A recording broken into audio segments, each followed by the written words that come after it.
So libre na naman yung isang araw nating konsumo ng kuryente. Okay, so today's video guys ay magte-test na naman tayo ulit ng fire extinguisher ni GK.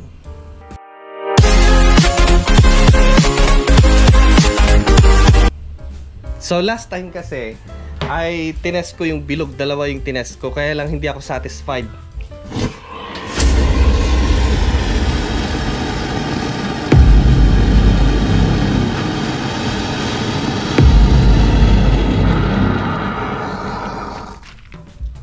Ang bilis ng response. Gusto ko yung talagang lumalaki yung apoy niya. Tingnan natin kung kaya niya apulayin yung malaking apoy. So ito, gumawa ko ng box. Wooden type. Tapos medyo i-delay natin yung response niya. Hindi lang pala sa electronic component ginagamit itong fire extinguisher ni GK, kundi ginagamit din pala siya sa mga scooter, motorsiklo natin. Basta yung mga prone na pwede siyang masunog, pwede niyang i-fire extinguish. Pwede rin pala sa mga 4 wheels natin. So siguro pwede rin siguro sa bahay ito. Lagay natin doon sa tuktok. Pero maraming gagamitin natin. So hindi lang pala sa electronic, mga ganito yung box, just like that. Or dito sa taas. Ito kasi ay pang dito. Kasi ang buga nito dyan at dito sa kabila. Side to side. Then dito sa mga inverter. Basta yung mga component na pwede siya masunog dito sa battery. Ang fire extinguisher kasi na to guys ay automatic. So wala ka nang gagawin. So ibig sabihin ay pwede sa mga taong tamad. So ilalagay mo lang sa mga location na pwedeng mag-create ng sunog, like yung battery, inverter, circuit breaker box, or yung sasakyan mo.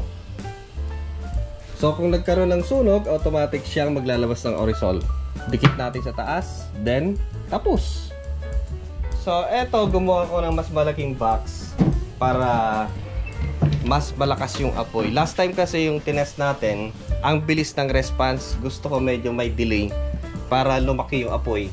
Tingnan natin kung kaya niyang patayin. Tapos nilagyan ko ng butas para makahinga yung apoy. Yan. Kasi pag walang butas na ganyan, mas madali niyang patayin. Ngayon tingnan natin kung mahirapan siya. Tapos kahoy. Ayan. So makita nyo naman siguro guys, medyo malaki siya ngayon compare sa tinest natin nung una na inverter box lang.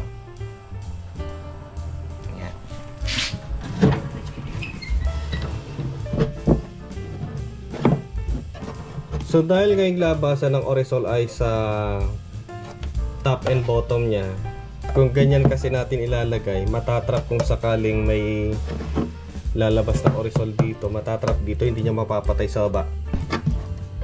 So the best siguro na installation ito ganyan. Dito na lang siguro. Para yung kanyang aerosol papunta doon, bababa. Ayan, ganun na lang. Ayan. Ang pag-install kasi nito ay may konting science. Dapat alam natin yung aerodynamics, yung takbo ng hangin. Ayan. Hindi basta lagay ng lagay. Ayan, kung dito sa side lang na to. So mas maganda siguro dito. Para yung apoy pataas. Amoy na amoy niya.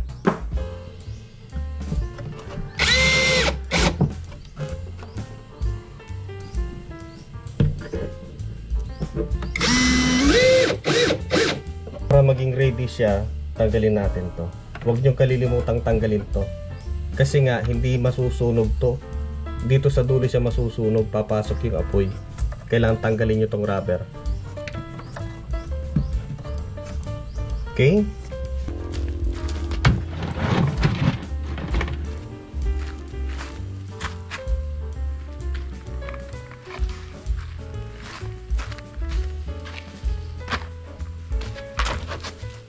So kung sakaling hindi mapatay ng apoy yung fire extinguisher, meron tayong tubig for emergency, pamatay sunog.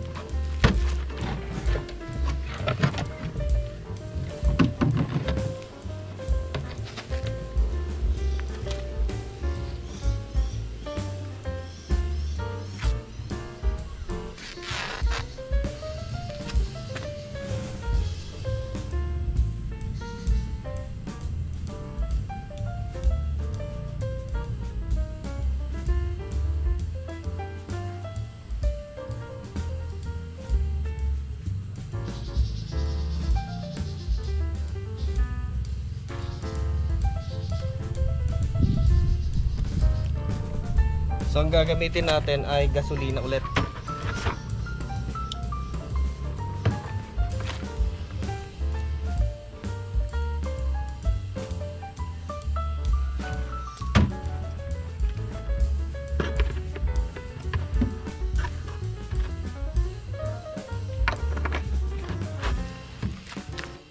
Okay, subukan natin.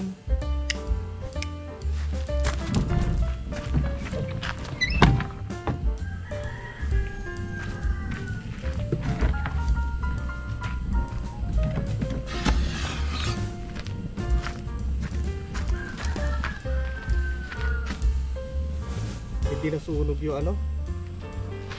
Horizon. Hindi nasunog.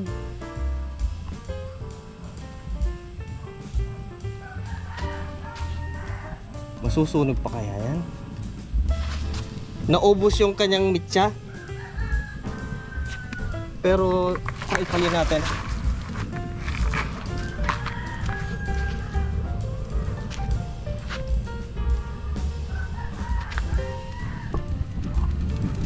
Ayun.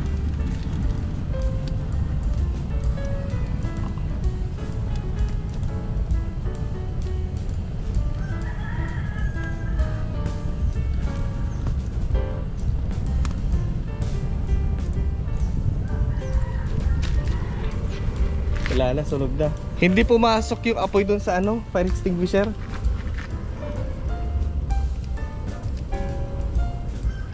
Try lang natin. Laki na ng apoy oh. Tingnan natin kung masusunog niya yung ano, fire extinguisher sa loob kung ma-activate niya. Wala na oh, sunog na.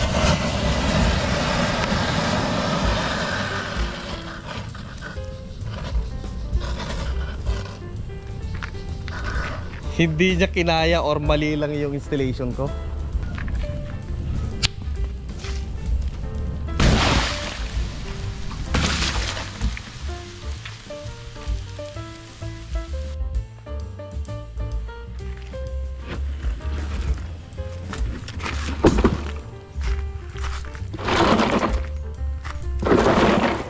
Failed yung aking ginawang experiment. May aerodynamics pang nalalaman. So, the best siyang ilagay sa mga close-in closure. Yung mga ganito. Kasi nga yung aerosol makukulong sa loob. Kulob. Pero kung open type, ay hindi mo talaga ano kasi nga lalabas kagad yung aerosol, matatapon. Tapos yung delay. Ayan. Dapat maliit pa yung apoy, maagapan na niya. Pero kung hintayin mo malaki, syempre naman, ang liit-liit niya. Fail yung aking ginawa. So, maraming salamat sa inyo para sa video na to. At till next time ulit, ingat-ingat. Ingat-ingat sa apoy. Arigato!